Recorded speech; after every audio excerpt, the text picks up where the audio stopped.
everyone. I'm Jasenia Edwards, and this is my June Mastery Journal update. This month, I'm reviewing my media relations class, and I guess my performance in that class as well. Honestly, it gave me a lot more to think about than I expected. I mean that in a good way.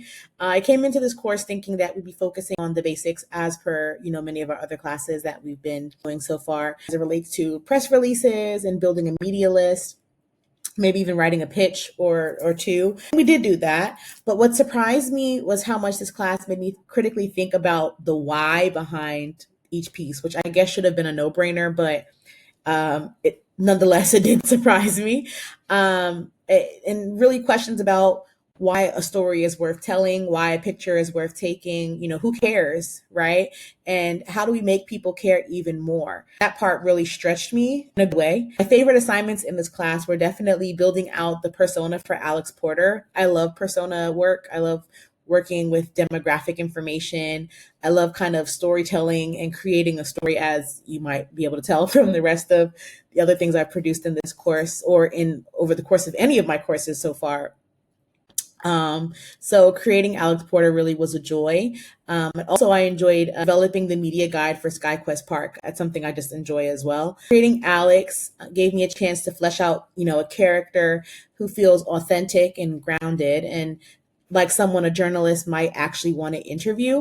And then bringing it all together was the media guide. That's the graphics, the voice, the story, the assets. That's where I really saw the brand start to come to life. I mean, I've already started to see that in the work that I've done previously, but kind of tying it together with that guide became a guide for myself as well as for anyone else who might want to use assets from SkyQuest, but it really solidified things. It really felt like I was building something that, a real PR team could use tomorrow. So that's kind of exciting. If I had a do-over of this class, I'd give myself more time to polish my visual elements. I was so deep in storytelling and messaging that I didn't necessarily push myself creatively on the multimedia side. I also didn't have a lot of time. That's one thing about this course.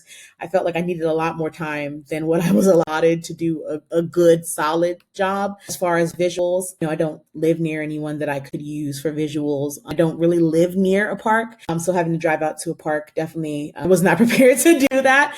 So given a do-over, I might think about I might even start over from scratch and maybe not pick a theme park if I knew this was part of what we would need to do. It definitely caught me by surprise, and it definitely, I saw its impact as a perfectionist on my multimedia storytelling and visual aspect of this course. But next time, if I had a do-over, which I hope not to ever need a do-over, we're going to pass courses in one try.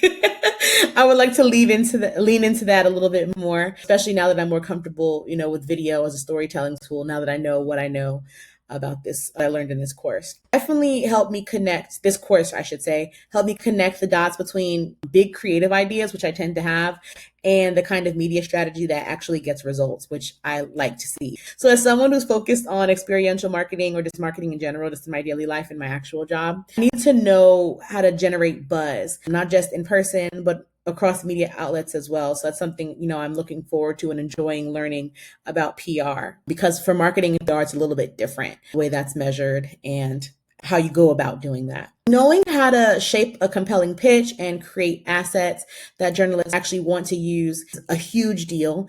And that's the difference between a cool event and just a headline worthy moment, I would say. So I definitely think that this class helped me kind of put me on the right trajectory to know how to do that and do it more effectively than what I already know how to do. If I had to guess, I think that one of the biggest challenges in media relations over the next few years will be AI. And basically just being real, like being personal. With AI and AI influencers that we're now seeing, paid content that you may not even be able to discern sometimes what's paid from what's not if it didn't have an ad hashtag or if it didn't have an orange card on TikTok or something like that.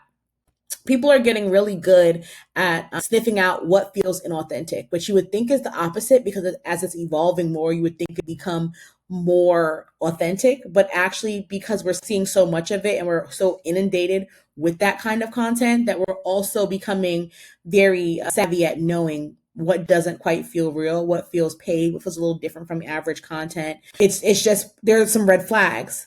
And I think that we'll see a shift towards things being more stripped down, as they call it, ugly content, which is a new thing, a new term, where it's not so polished, it's not so pristine. It's like content's made on the go in the inside of your car, as you're walking into a restaurant or sitting down at a restaurant. It doesn't feel like it was staged, because that's the content that people trust. It's trust first and shenanigans second, right? So I think that PR professionals are going to need to balance, brand polish with being human and truthful, especially because in a while I've seen some of the things that AI can do. And I feel like in a while we're not going to be able to know a human influencer from an AI influencer, from a paid influencer, from UGC content that is, genuine. So we're going to have to figure out new ways to feel genuine and really connect on a human level. So yeah, this month definitely gave me a stronger foundation in how to tell a story through media and not just to the media. I'm walking away from this class with a lot of tools that I know that I'm going to keep using. So thank you for another month, and thank you for tuning in to my blog video. And I look forward to seeing you next month in the Mastery Journal. Same bat time, same bat place, same bat channel. Bye now.